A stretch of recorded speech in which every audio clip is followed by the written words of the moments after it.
Good morning and welcome to the webinar. My name is Steve Pearson and I'm the Director of Science Policy for the American Statistical Association. On behalf of our nearly 30 sponsors, thank you for your interest in today's topic.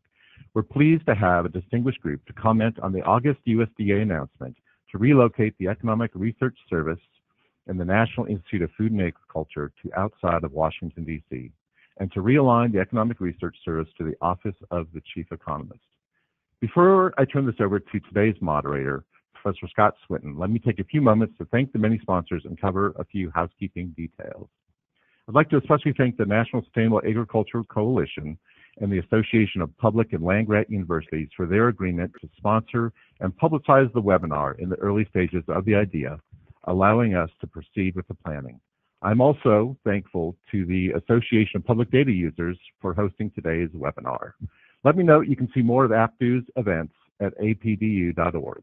I also thank the Agricultural and Applied Economics Association for their sponsorship and providing their past president, Scott Swinton, as today's moderator. Though I won't name each of the other 24 sponsors, on this slide you can see their logos. To cover a few housekeeping details, today's webinar is being recorded and will be available at apdu.org in the next few days. We will send you a notice when it is posted. All webinar participants are in listen-only mode. You can hear us. We can't hear you. If you have any questions for our speakers, please type them into the questions box, which you'll see in the GoToWebinar interface. You can submit questions at any point during the webinar, but we will hold them until later in the presentation. Please join the conversation online using the hashtag #NIFA_strong and #ERS_strong, as you see on your screen now. Now let me introduce today's moderator. Scott Swinton is Professor of Agricultural, Food, and Resource Economics at Michigan State University. He is also past president of the Agriculture and Applied Economics Association and currently serves on its executive committee. Scott, over to you. Thank you very much, Steve. Let me open with a concise recap of events over the 6 weeks leading to today's seminar. On August 9th, U.S. Secretary of Agriculture Sonny Perdue announced 3 administrative changes. First, reorganization of the Economic Research Service, moving it out of the USDA's Research, Education, and Economics mission area and into the Office of the Chief Economist, under the Office of the Secretary. Second and third, he announced relocation of most employees of the Economic Research Service and the National Institute of Food and Agriculture outside of the National Capital Region. The movement of the employees outside of Washington, D.C. is expected to be completed by the end of 2019. The following week, the USDA placed in the Federal Register a formal notice that invited state governments, industry, academia, and interested parties to submit expressions of interest for a facility outside of the National Capital Region to house 360 NIFA employees and/or 260 ERS employees. Last week, the USDA extended the deadline for expressions of interest on relocation from September 14th to October 15th. These announcements and the speed with which changes were to be implemented struck most observers as sudden. Once members of Congress returned to Washington from recess, several transmitted letters of congressional oversight to Secretary Perdue. The 2 most important are, first, minority Democrat members of the House Committee on Appropriations, Subcommittee on Agricultural, Rural Development, Food and Drug Administration, and related agencies, wrote to request of the Secretary details justifying the move and the lack of employee input. Second, Senators Pat Roberts and Debbie Stabenow, who are chair and ranking member of the Senate Committee on Agriculture, Nutrition, and Forestry, wrote a bipartisan letter of oversight with 12 questions about the rationale for and the implementation of the USDA administrative changes. The story continues to unfold. It helps to hear from individuals who have deep experience with the USDA. So the purpose of today's seminar is to hear from 3 veteran leaders of the USDA Research, Education, and Economics mission area, who have served under both Republican and Democrat administrations. Dr. Catherine Woteki and Dr. Gail Buchanan are former undersecretaries for Research, Education, and Economics and chief scientists of the U.S. Department of Agriculture. Dr. Susan Offit is former administrator of the USDA Economic Research Service. We will also be joined by Mr. Stephen Sensky, Deputy Secretary of the USDA, who plans to join the seminar around 11:45 or 11:50 a.m. to represent the perspective of the Office of the Secretary. So let me now move directly to introduce Catherine Woteki, PhD, who was Undersecretary for Research, Education, and Economics and Chief Scientist of the USDA, nominated by President Barack Obama. Dr. Woteki is a professor of food science and human nutrition, and previously served as Dean of the College of Agricultural and Life Sciences at Iowa State University. Kathy, we're curious to hear your remarks. Great, thank you, Scott, and good morning, everyone. I'm really pleased to be able to share my thoughts with you about this proposed reorganization and relocation. And I think it's important to start out noting that over the next few weeks, Congress has 3 really big important decisions to make with long-term consequences for agricultural research. The first of them is that the Farm Bill is up for renewal and actually is in conference right now. And in this law, Congress has the opportunity to set policies for the next 5 years and to reauthorize the funding for important research and education programs like the Foundation for Food and Agricultural Research and the Organic Agriculture Research and Extension programs. Programs that are competitively funded and fund research and education programs at universities across the country. Secondly, Congress is poised to pass the appropriations bill this month, and they should be urged to favor higher levels of funding for USDA's research agencies. And finally, and relevant to our discussion this morning, Congress has the opportunity to consider the administration's proposal to reorganize and to relocate 2 research agencies. I believe at the very least it should require that USDA provide an independent and thorough study of the costs and the benefits of its proposal. And at best, Congress should consider just stopping it completely. I consider the planned relocation of NIFA and ERS to be ill-conceived at best and possibly in violation of the law. Ill-conceived on several fronts. The plan has not had appropriate review and consultation prior to sending out the request for expressions of interest from states.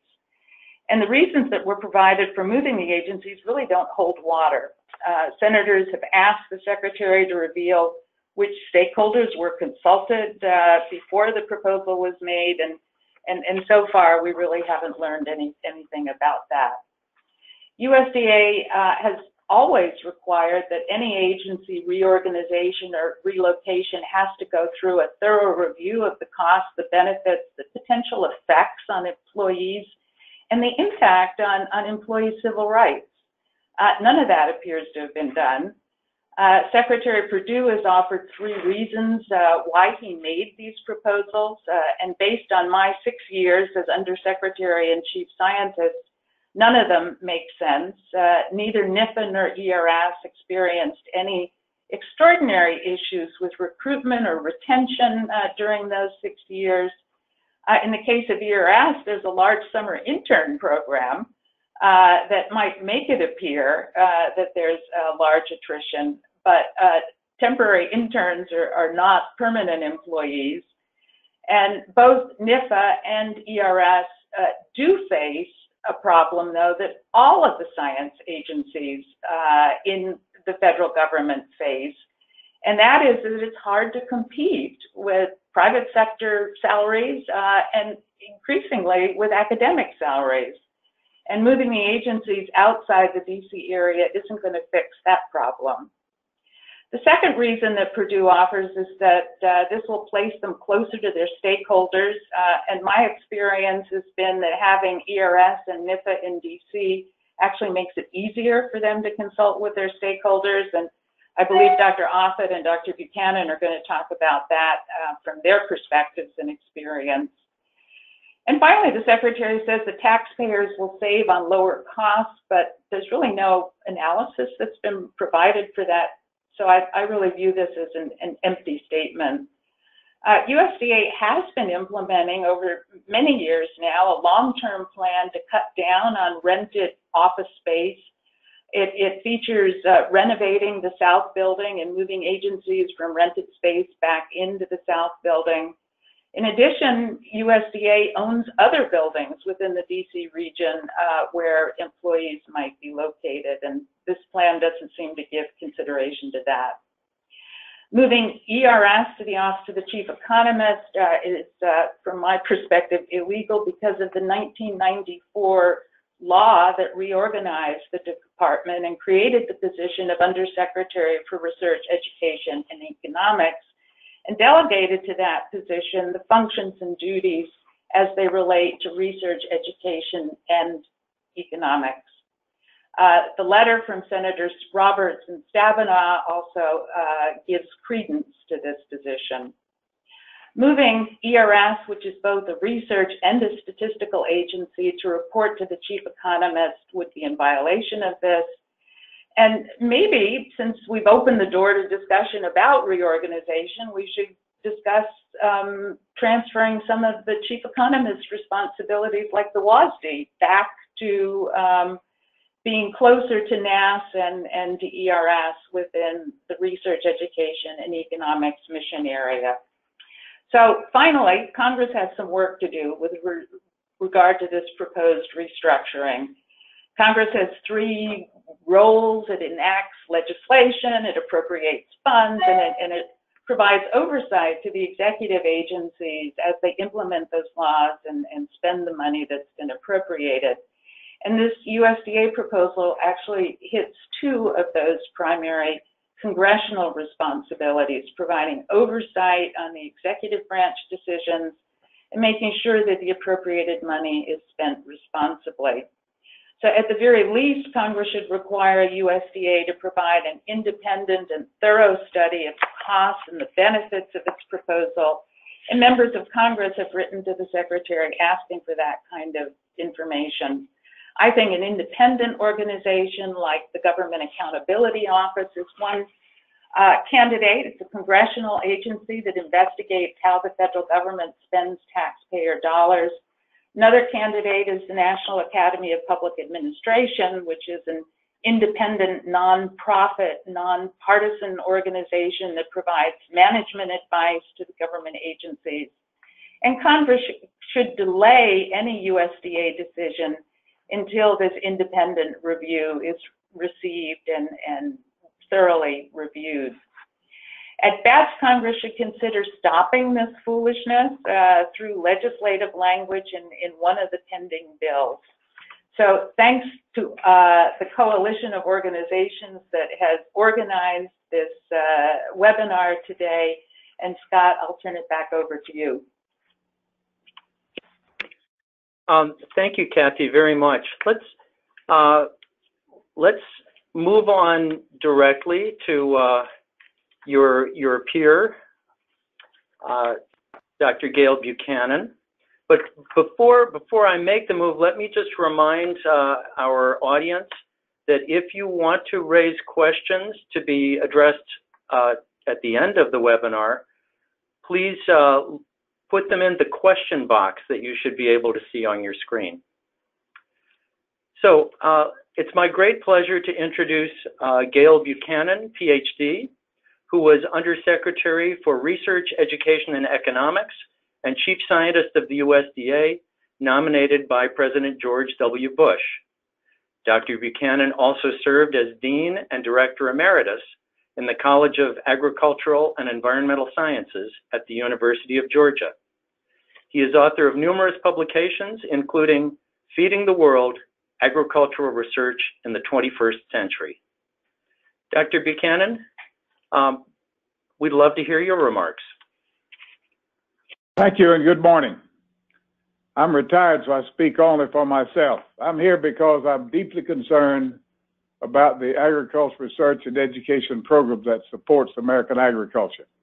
You know, there's several reasons why agriculture is such a success in this country. Among those reasons why include an extensive arable land base, favorable for the most part climate and water availability, great transportation and communications infrastructure, supportive financial institutions and a positive business climate, supportive industry, reasonable regulatory system, again for the most part, great farmers, and of course a blue ribbon agricultural support team.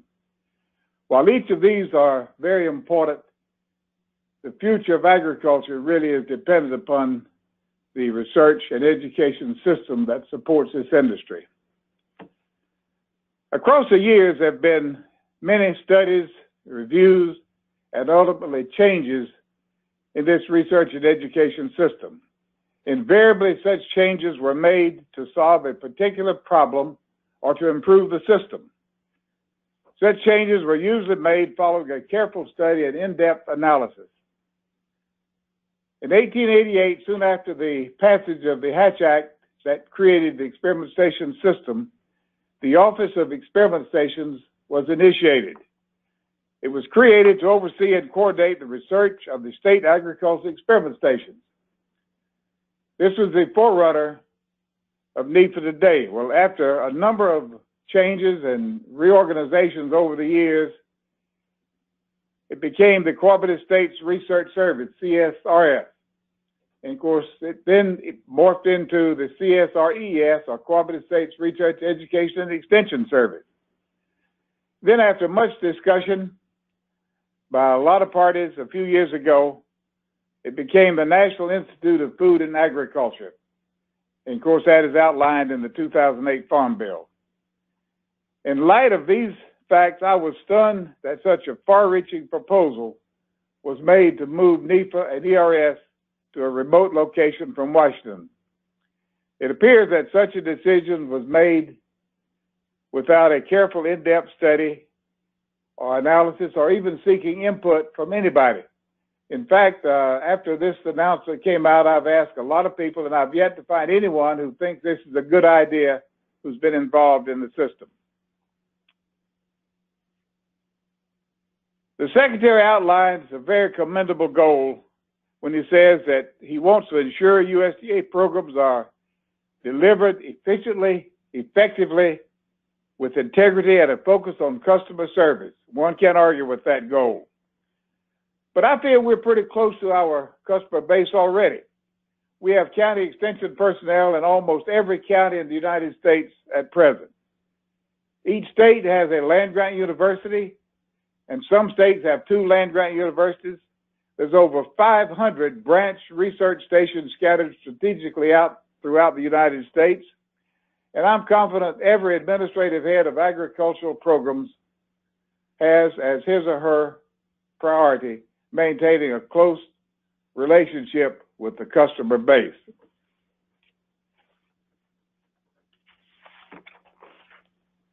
I simply cannot see how relocating or moving NIFA, the ERS, to some remote location from Washington would have a positive impact on addressing this issue, except perhaps for those states that are going to be receiving the host of NIFA and ERS. Well, I'm unable to offer any specific examples of advantages of a relocation of NIFA and ERS out of Washington. As a former experimentation director in 2 states and administrative head of agricultural programs in 1 state, I can offer several disadvantages, at least from my perspective. For the past half-century, many agricultural research leaders have worked awfully hard to more fully integrate agricultural research in the national scientific community. This is certainly a highly commendable goal. This effort would be severely handicapped if these agencies were not located in D.C. I commend those individuals who have worked hard to raise the profile of agricultural research in this country. We've made a lot of progress, but we still have a long ways to go if we're going to be considered equal players in the research community in Washington. A quick review and analysis of the budgets for the agricultural research agencies as compared to other federal agencies illustrate the challenge we have, and over the past few decades, we've simply not kept in pace with other federal agencies in research support. Both as a researcher and especially as an agriculture administrator, I've made many visits with NIFA and ERS over the years. Almost without exception, visits with these agencies was always coupled with visits with other federal agencies, other agencies, USDA, also agencies such as EPA, NIH, NSF, and also with the state congressional delegation. It just made sense to do all of your work at one trip rather than having to go to some remote location to deal with NIFA or ERS and then go to Washington to deal with all of the other agencies. Across the years, there's been a number of collaborative efforts of NIFA and ERS with other federal agencies. Just one example, there's collaborative research proposals developed by NIFA and Department of Energy Office of Science. Such efforts would certainly be more difficult if NIFA were not located in DC. Even pesticide registration was taken out of USDA many years ago. There's still close collaboration regarding many pesticide-related activities with NIFA and EPA. For example, NIFA serves to coordinate the efforts of many states and EPA in developing registration for pesticides for minor use crops. And finally, locating NIFA and ERS in one state would be perceived as favoring that state. This would happen even though there's no favoritism involved. I'm genuinely perplexed at this proposal because our research and education system has proven to be highly effective even with a very modest budget support. It's certainly the envy of much of the world. While I strongly support the goal outlined by the Secretary, I'm totally confident this proposal to relocate NIFA and ERS out of DC will not contribute to the success of his proposal. In fact, it will probably be counterproductive. I would encourage the administration to slow down and initiate a comprehensive, in-depth study before even considering such an action. And I'd like to conclude my comments with a quote attributed to Daniel Burnham, as you can see here. Make no little plans, for they have no magic to stir men's blood. Well, relocating NIFA and ERS is a no little plan. Unfortunately, it's a very poor no little plan. But I'd like to end on a positive note and offer a good no little plan. And that good no little plan is to simply budget support for agricultural research and education system commensurate with the importance of agriculture and ensure the success of agriculture's future. Thank you very much.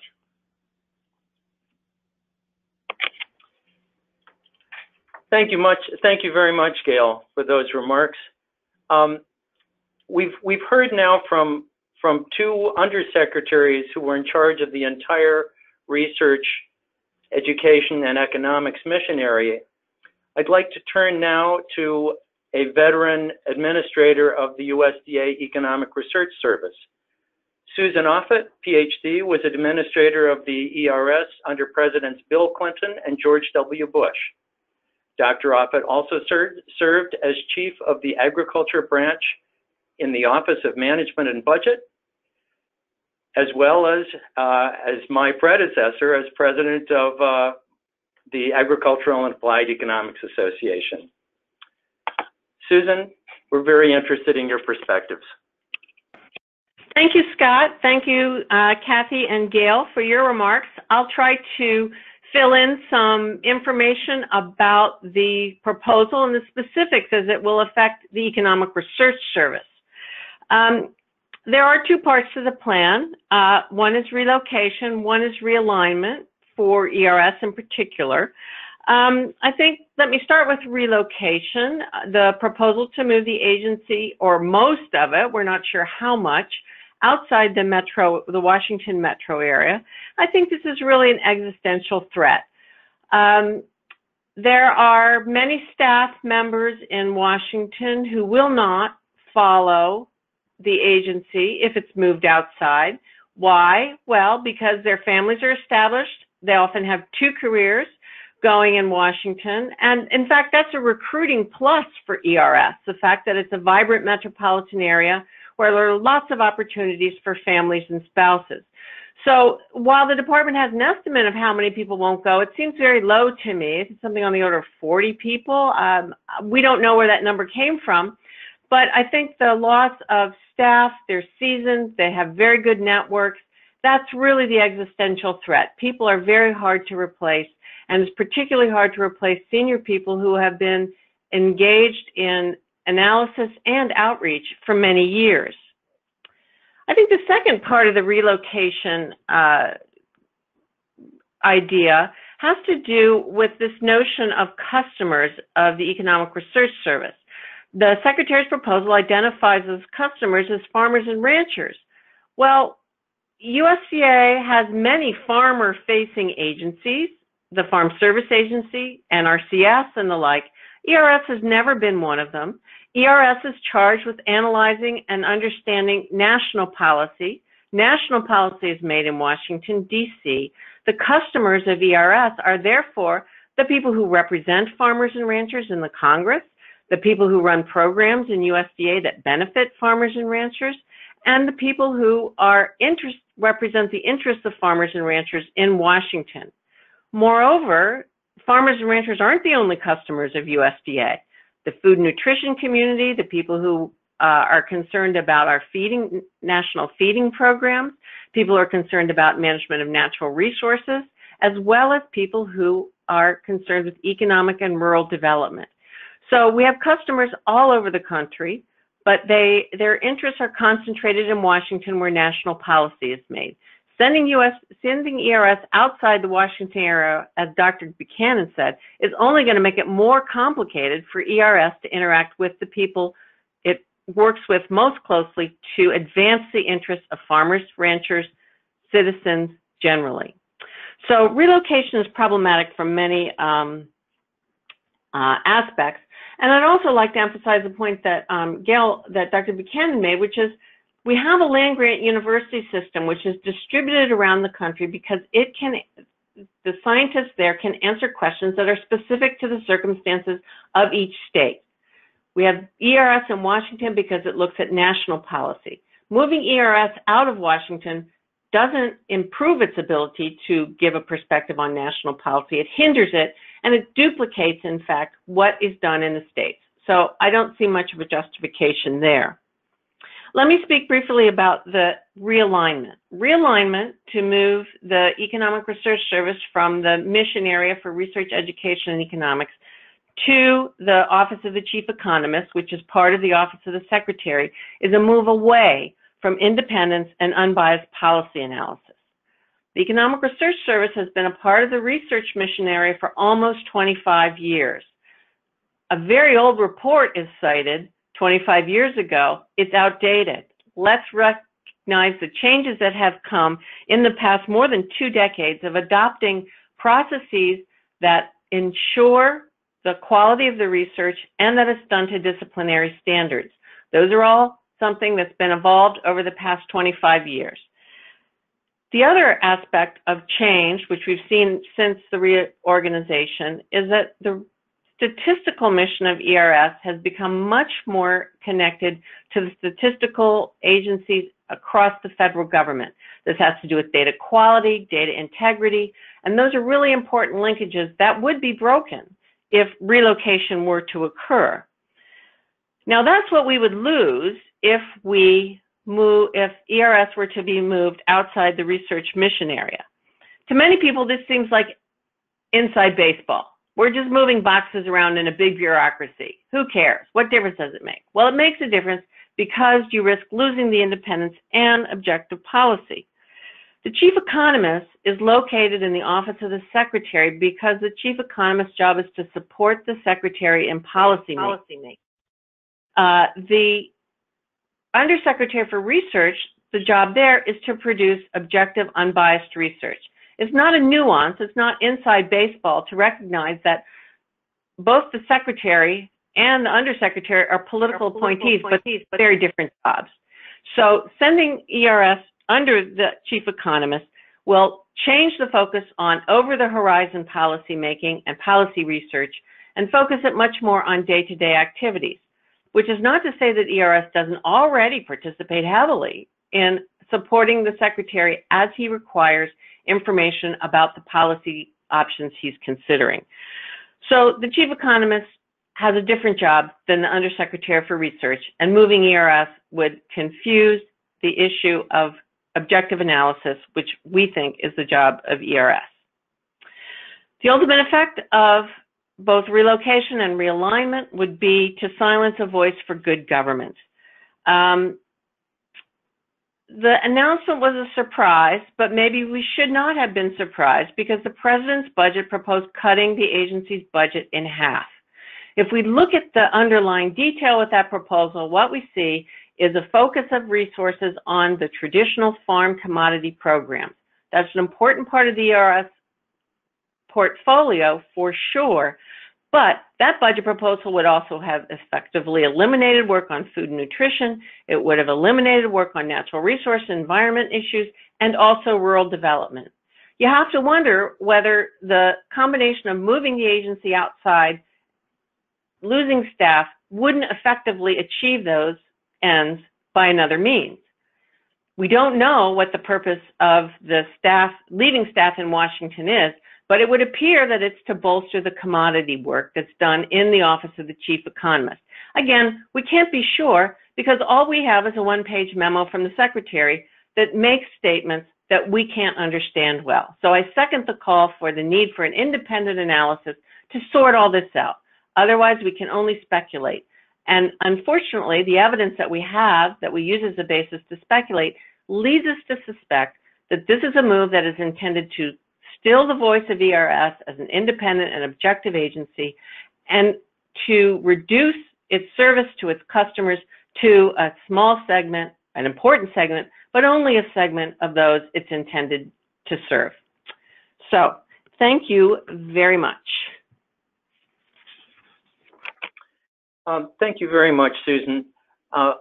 Before we move to questions, let me take this opportunity to describe the slides that are being shown on the screen for those of you in the audience. And these slides summarize the kind of core messages that we have from this webinar.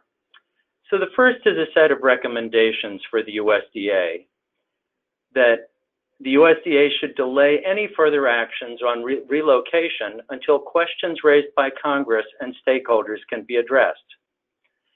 It should convene formal public comment period to solicit feedback from the research community, engage stakeholders, and address concerns. And finally, it should provide data and analysis used to inform the decisions to relocate and reorganize.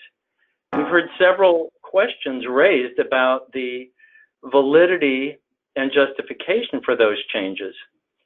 So USDA should provide data on employee hiring, recruiting, and retention, data on anticipated staff losses and plans to recruit, hire, and train to replace people, a cost-benefit analysis, weighing the benefits and risks associated with relocation. And finally, a detailed timeline for relocation and transition plan to maintain the core functions of each agency. As we've heard, these agencies are functioning quite well now, so the question is, how will those core functions be maintained if drastic changes were to occur? I'd like to see the next slide, please. The next slide is about congressional actions needed. And congressional actions are needed in two areas, on appropriations and for the agriculture committees. For appropriations, we would like for there to be held oversight hearings to obtain answers to the questions that have been raised by members of Congress already and the questions being raised on this webinar. We request an independent study, including a cost-benefit analysis of the problems that USDA is trying to address and the ramifications of the proposed fix. And that in the meantime, there be a delay of any proposed relocation and reorganization until questions and concerns from stakeholders in Congress can be addressed.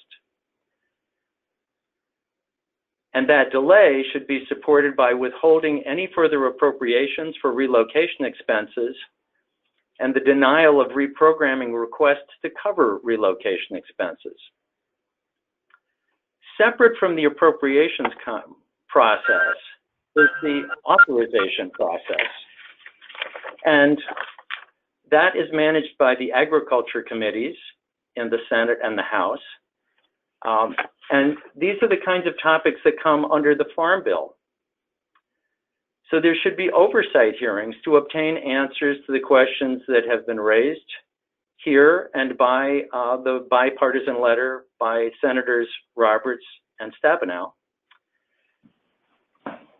And based on the responses, there should be consideration of whether a new Farm Bill should prohibit reorganization and relocation. So some of you on the call may be wondering what you can do. And to raise public visibility, you can increase media coverage. You can write letters to the editor. You can write op-ed pieces. You can encourage in-depth reporting. You can share your thoughts online through blogs and social media. And finally, you can reach out to key stakeholders, helping to strengthen the coalition that is raising questions about these changes through land-grant universities, state departments of agriculture, commodity organizations, farmer organizations, and other professional associations. And work to mobilize other concerned constituents through action alerts and petitions, some of which are being organized by the sponsors of this webinar. So with that, let me do a little recap of what we've heard from Drs. Woteki, Buchanan, and Offit. And then I'm going to begin to pass questions on to them. So we heard about a serious need for planning, review of benefits versus costs, questions about the legality of some of these changes, and questions about the effect on coordination among USDA agencies. We heard doubts about the rationale that's been given for these changes. And we heard a strong call for careful analysis, and in particular, suggestions that an outside agency be asked to review this, such as the General Accountability Office or the National Academy for Public Administration. So before we take further questions, it's my understanding that Deputy Secretary of Agriculture Sensky is now available to join us. So let me introduce him. Stephen Sensky is Deputy Secretary for the U.S. Department of Agriculture. He previously served for the past 21 years as Chief Executive Officer of the American Soybean Association. He began his career working for Senator Jim Abnor, Republican of South Dakota, and later served in both the Reagan and George H.W. Bush administrations at the U.S. Department of Agriculture. Mr. Sensky received his Bachelor of Science in Agriculture from South Dakota State University and his postgraduate diploma in Agricultural Science from the University of Melbourne in Australia. He grew up on a soybean, corn, and diversified livestock farm near Jackson, Minnesota. Deputy Secretary Sensky, it's our pleasure to have you with us and to hear your perspective.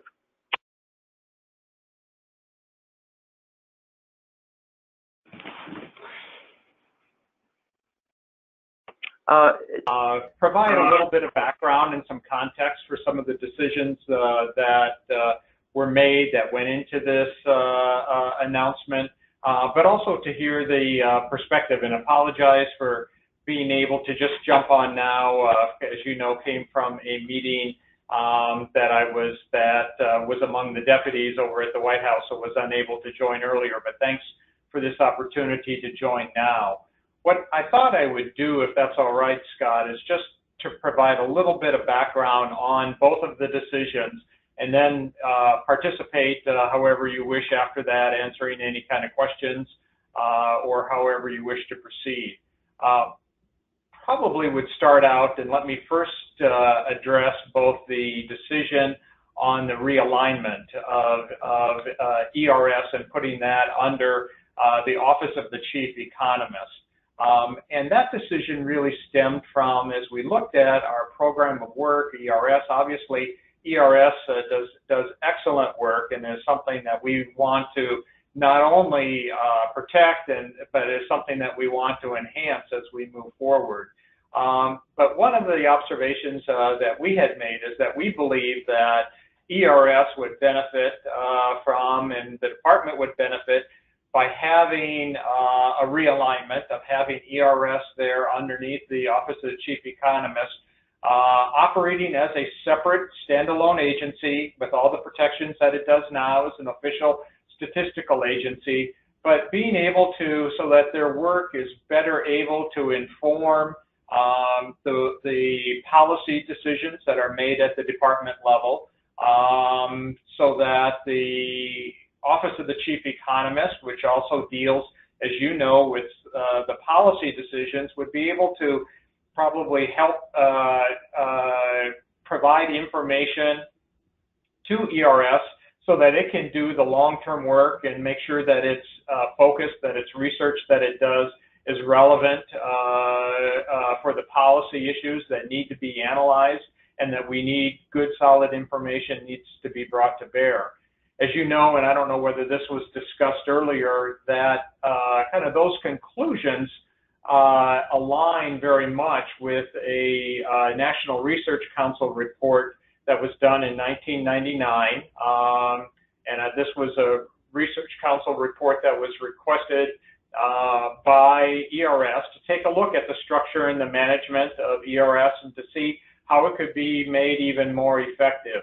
And one of the recommendations coming out of that was that, number one, that ERS should not get involved in recommending policy, but should just provide the analysis that's necessary. And that's very much in line with how it has ERS has operated in the past and how we would envision it in the future. But importantly, as part of that recommendation too, that they did believe that the work of the ERS would be strengthened by placing it under either the Office of the Chief Economist or an Assistant Secretary for Economics, which is how it used to be organized, as you know, again, to achieve really those two benefits that we had talked about, that I talked about at the beginning, about being able to make sure that the good work of ERS, that the policymakers are better able to draw upon that as they analyze policy decisions, and importantly, as ERS does its program of work, and to make sure that its research is relevant to the policy needs that policymakers have as well, that would be better positioning. And I know that that report came at a time after the reorganization, and there was a lot of upheaval, but I do think some of the key points are just as relevant today as they were then. And of course, once again, that was by the National Research Council's report under the National Academy of Sciences. The other aspect of the decision, maybe let me address that a little bit, has to do with, obviously, is the relocation of portions of ERS and NIFA outside of the National Capital Region of Washington, D.C. And let me say at the beginning, you know, ERS or NIFA must relocate because their lease is expiring in their current building. ERS is in some of the most expensive lease space that we have in the National Capital Region, and those costs are continuing to go up. And so I think as we look at any relocation, whether it has to be relocation because of NIFA or whether there are advantages to relocating in the case of ERS where we're in very high rented space, one of the questions is, is the work of both ERS and NIFA, can it only be done or is it best done in Washington, D.C., or are there portions of the work that can be done outside of the National Capital Region? And what would be some of the potential benefits of either of those options? And as we looked at those options, we believe that there are portions of both ERS and NIFA that do need to remain here in the National Capital Region. The important work that's being done of working with Congress, working with the other science agencies, particularly in the case of NIFA, that there are going to have to be portions of the agency that do need, of both agencies that do need to remain here in DC. However, we do also think that there are portions of both agencies that could be relocated outside of Washington, D.C., where the work would be as effective, and that over the longer term, the effectiveness of the work and there are benefits that could be achieved as well.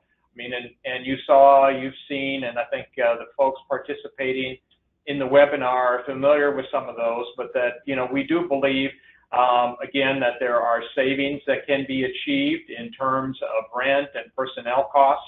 Those are real savings that are achieved and that can be reinvested back into the agency to maintain a robust program of work for both agencies. As you know, I guess another benefit that we see is over the medium and long term, being better able to retain employees. Being in Washington, as everyone knows, Washington's an expensive city. Cost of living is high. Commutes are long, and so there are quality of life issues. And so those are some of the factors that too we think that the work can be done and it can be better for both the employees as well as be better for the agencies. We're in the process right now of going through, and we've asked working with each of those agencies to identify those critical functions. What are the functions and the various options for those portions that need to remain here in DC, and which functions could be as easily or maybe even better done outside of the Washington, D.C. area. And we're starting to go through that process right now. And I think as everyone else knows that's on the webinar as well, we have asked for expressions of interest from entities and cities, municipalities, universities, other entities. We've received dozens of inquiries or expressions of interest so far. We, at the request of some of our land grant universities and the APLU, we extended that expression of interest period by 30 days. Those are, I believe, now due October 15th. And so, once that period closes, we'll begin taking a look at those expressions of interest. As we look at those, some of the criteria that we're going to utilize, again, for which portions of either ERS or NIFA could be located and their work could be as productively or even enhanced outside of the region, we'll be looking at, what is the infrastructure available there in those cities? What is the ability to attract and retain qualified candidates? What are the employment opportunities for spouses? Does the facility, does it provide and meet the needs? Both agencies have very, strong needs for good infrastructure for the buildings, data integrity, things like that, particularly ERS as an official statistical agency, but also NIFA. And so those are some of the criteria that we'll be using. We're in the I would say, the beginning processes of this, and recognize that folks have strong feelings. It's not something that the Secretary has taken lightly, but truly believes that over the medium and longer terms, again, the goal is to even further strengthen the work of NIFA and ERS. In no way is it to try to minimize or diminish the roles. We recognize how important both of those agencies are, and we welcome the input. I know I've met with numerous groups so far, and we continue to meet with groups, and so we welcome the input that we're receiving as we analyze these questions that I've just outlined. So I'll probably end there. Thank you very much, Steve. So based on your remarks, let me pass a couple of questions back to our initial speakers. And since you started with the ERS, let me start by addressing this question to Susan Offit. So, Susan, we've heard the claim which Deputy Secretary Sonny just repeated, that it's difficult to maintain employees in Washington, D.C. I've also received a question online that makes the point that actually some employees may be more available, some types of employee may be more available in Washington than they would be elsewhere. As a former administrator of the ERS, what are your thoughts about the balance between ability to retain employees and to recruit good employees inside the national capital area versus outside? And also, could you comment on Deputy Secretary Sonny's point about the importance of addressing recommendations from the 1999 National Research Council report?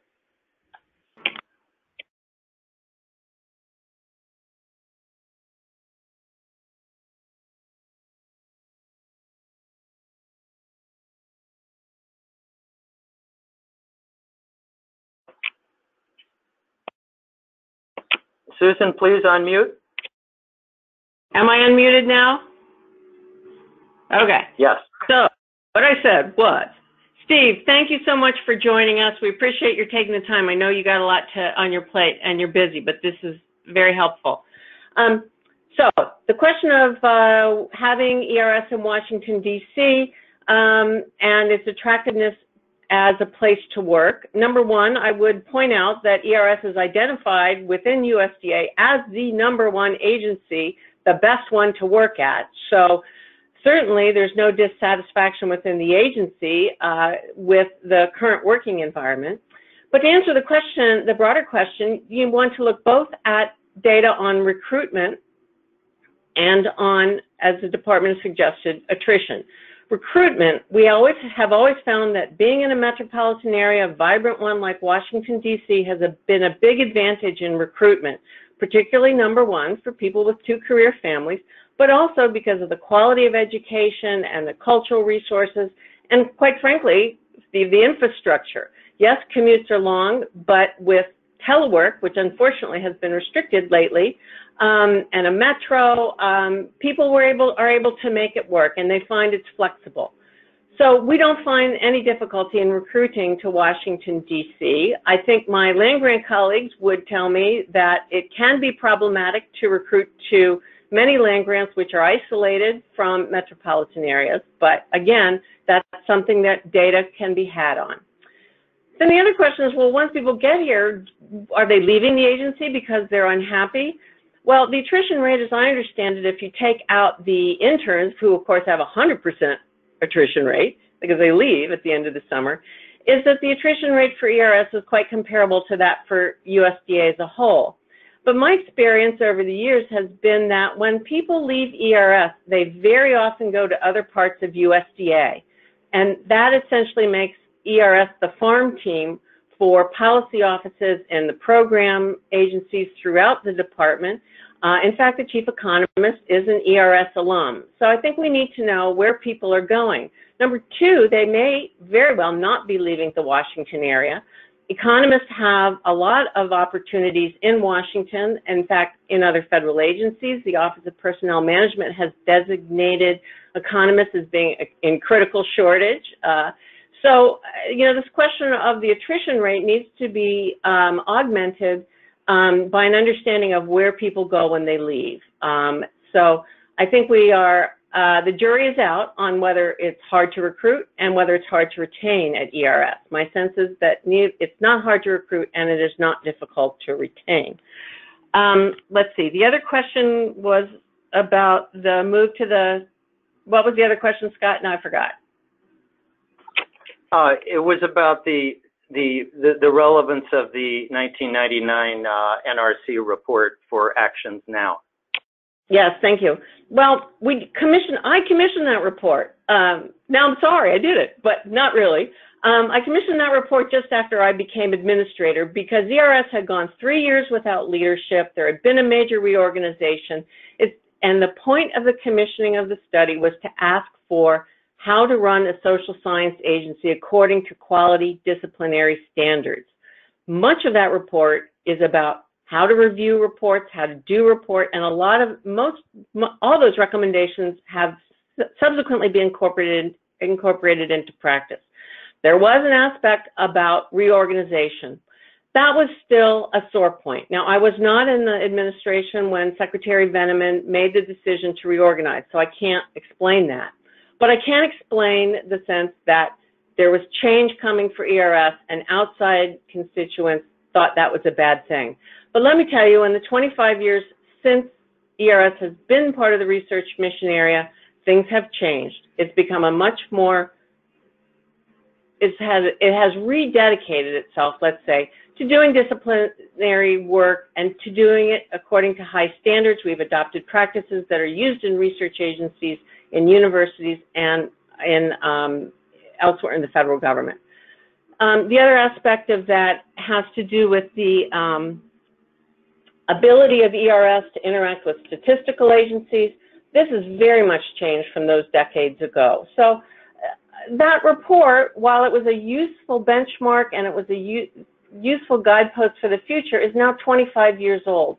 I think it's time, if we still have questions about how ERS does its work and who it serves, that we ask another group, whether it's GAO or the National Academy of Public Administration, to take a look at those questions. The time is right.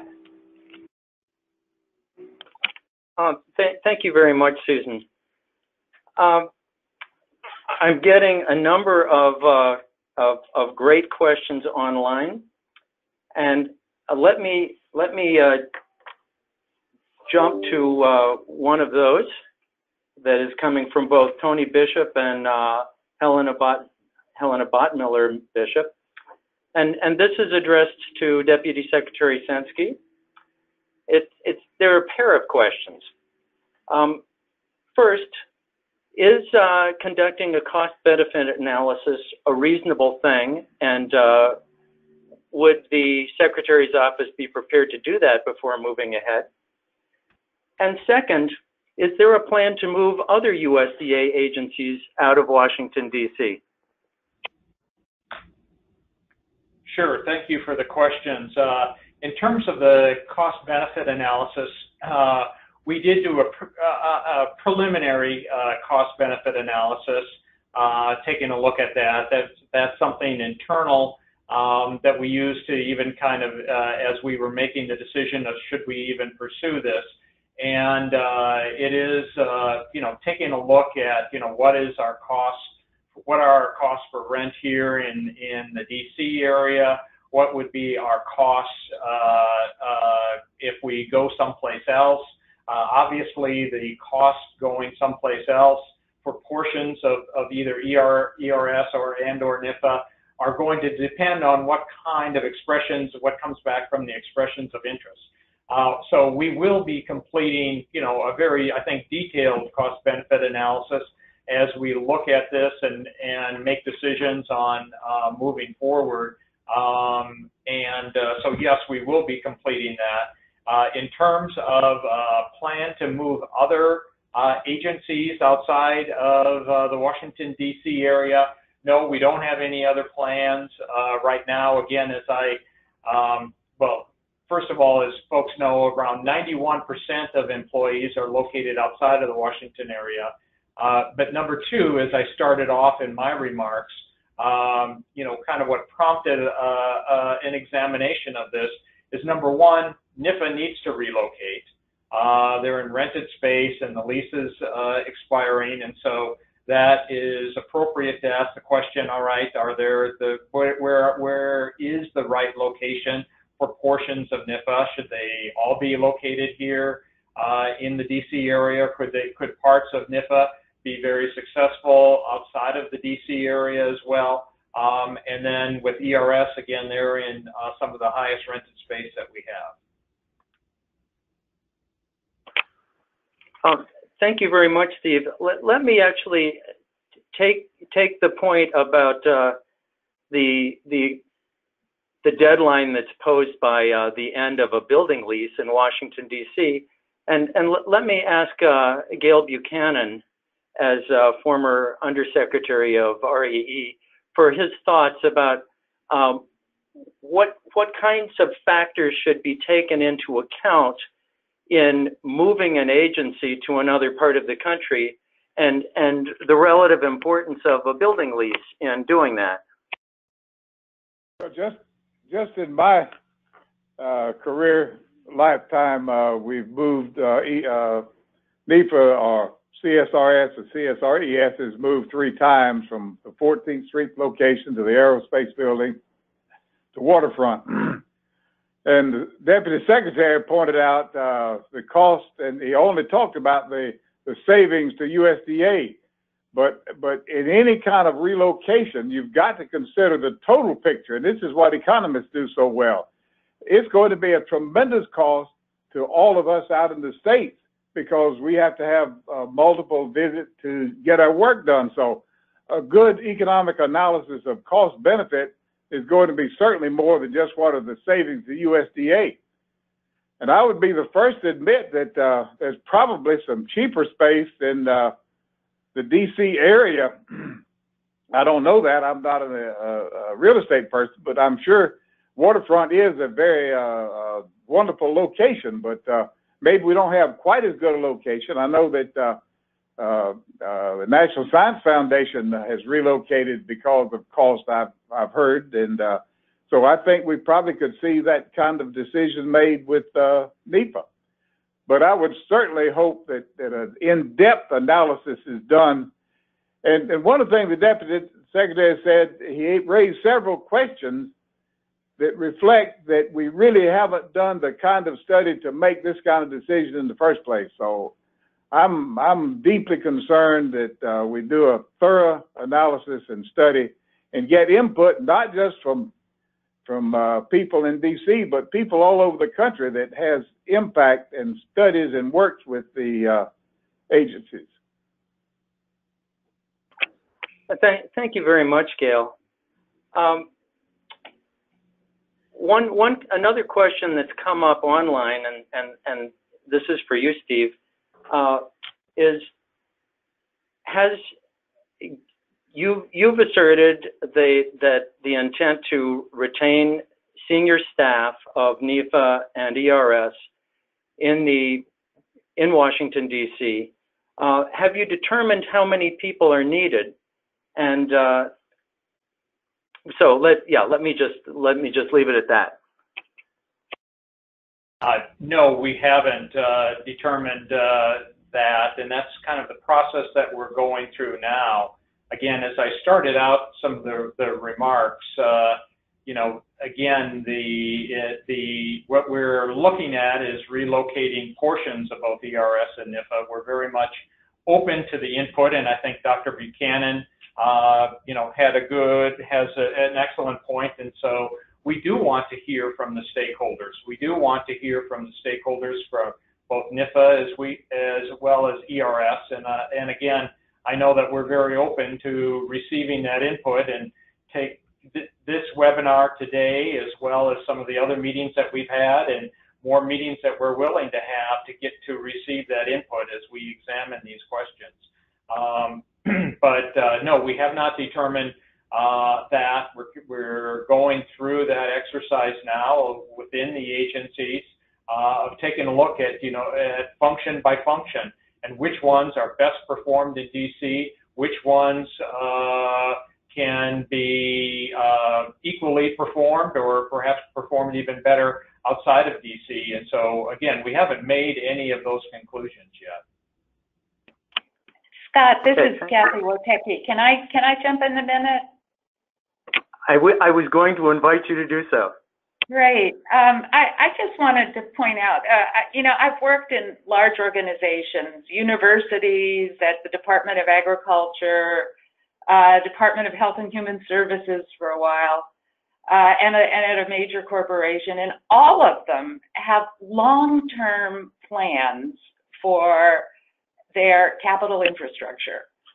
USDA also has a long-term plan that is focused on renovating the South Building and using the infrastructure that they have at Beltsville and other properties that they own in the DC area to renovate them and to get people out of the leased space that they are currently in.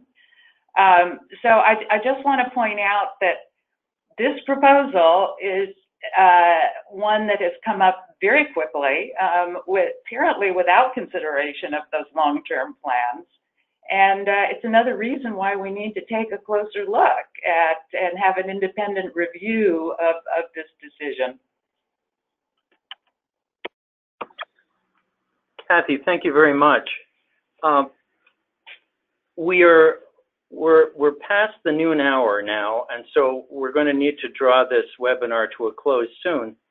But I just received a very timely question that I'd like to transmit to Deputy Secretary Sensky. And this question is from Ellen Ferguson, who says, what documentation has the USDA sent to the committees of jurisdiction in response to letters from Senators Roberts and Stabenow and the House Minority Ag Appropriation Subcommittee? So what documentation has the USDA sent to those committees to justify the relocation of the agencies and the realignment of the ERS? And will the reorganization and realignment of the ERS help the president meet his budget goals by reducing the agency's budget? Let me say first in terms of responding to the congressional inquiries, yeah, we are in the process. I know that those responses are in the final stages of being prepared and going up. And so those, we are responding to those congressional inquiries and providing the background data and some of the other information that's been requested, recognizing once again that, there are parts of this that are underway and that are in progress, and we can't provide all the information at this point in time. So yes, we have provided that or are in the process of providing that. With regard to, let me just say also, one of the things that I think Dr. Woteki brought up, and which I think is a good point, we do have space. We own the building here in the South Building. We have the George Washington Carver Center in Beltsville and the Beltsville Ag Research Center complex as well, where those are owned buildings. And so we certainly are looking, we're moving ahead fully cognizant of the space that we do own, and that we are taking a look at the space that we have there, and as we move forward, and we'll continue to do so. Thank you very much, Steve. I think it's time to draw this to a close. It's really been, to me, an extremely informative and interesting webinar today. And it's been an exciting opportunity to be able to draw upon the expertise of former Undersecretary Woteki, former Undersecretary Buchanan, former Administrator of ERS, Offit, and very pleased to be able to have the live interaction with Deputy Secretary Sensky. This is an important conversation. It's an urgent one for many of us who care deeply about the research infrastructure at the USDA and who want to want that to continue to build on its past strengths. So thank you all very much. Thank you to those attending. Let me repeat that this webinar will be made available online, and I believe that, or a recording of the webinar will be made available in a couple of days. And so with that, let me thank everyone and wish you a good afternoon. Thank you. Thank you. Thank you very much.